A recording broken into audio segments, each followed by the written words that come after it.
My father said, "George, never forget what the little white chicken did for the Leader family." I'm trying to honor my father's wish that we not forget it. My father was an only child. He was very close to his mother.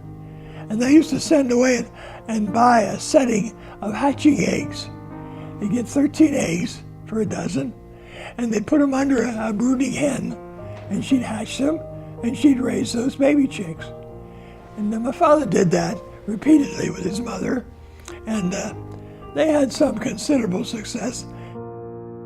My dad wanted to go to college, but his father wouldn't send him. Said he couldn't afford it. So Dad took the test at 17 to become a country school teacher, and he passed the test. So at 17 he was teaching a country school. But when he reached his early 40s, he had what they called rheumatism in those days. I guess it was like rheumatic fever, which affected his heart and everything else. And he couldn't walk the 1.5 or 2 miles to the school and back because he wasn't physically able. So he retired from being a country school teacher, and it took what had been just a sideline with him, raising and breeding chickens, and made that a career. My father's hatchery, he sold 1 million to 1.25 million baby chicks a year, which back in those days was a large volume. Probably one of the larger volumes in the Commonwealth of Pennsylvania. We didn't live high on the hog, but we were always well provided for. And we always knew we were going to go to college. We learned from my father wanted to go to college and couldn't go, and he was determined that his children would have that chance.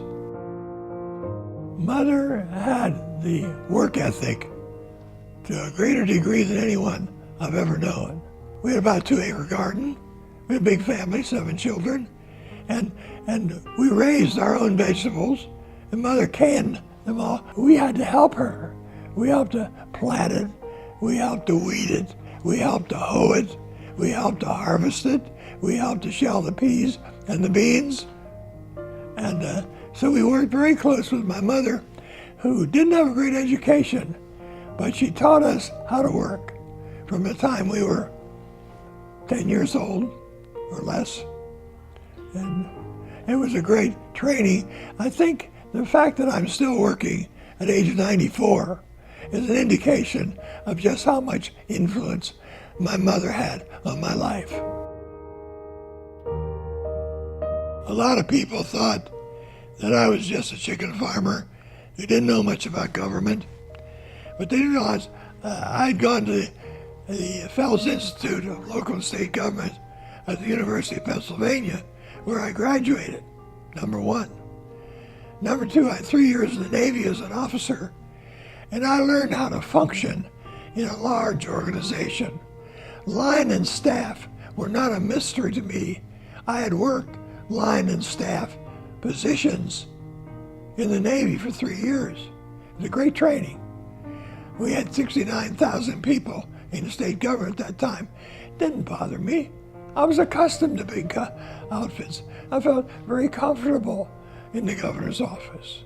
When you get into the government, you can select your team. I had 52 people, and I'd say 45 of them were professionals that reported to me.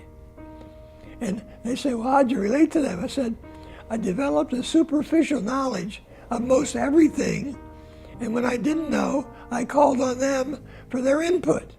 You're only as smart as the people around you." She's a very well-rounded, polished human being. She was modest.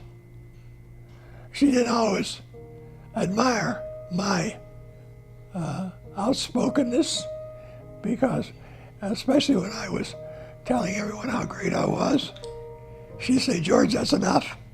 That's enough, George. They've learned enough about you. They've heard all about you, as much about you as they want to hear." She was my wife, my partner in marriage, and my partner in the business. And she was a tremendous help to me in the nursing home field.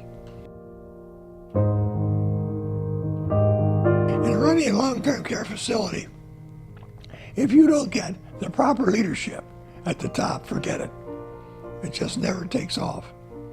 You got to start with an administrator who makes 100 decisions a day, maybe all of them minor, but added together, they set the tone of the place that makes you a success.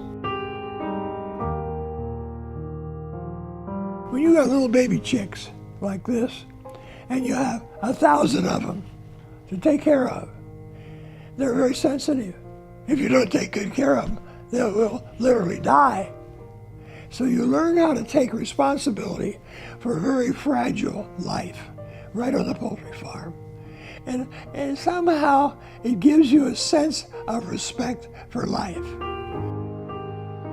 The challenge in running good long-term care facilities is everybody tries to serve good meals. Everybody tries to meet the physical needs of the resident. That's what we get paid for. But I try to establish places where there's love and compassion in sufficient supply to go around.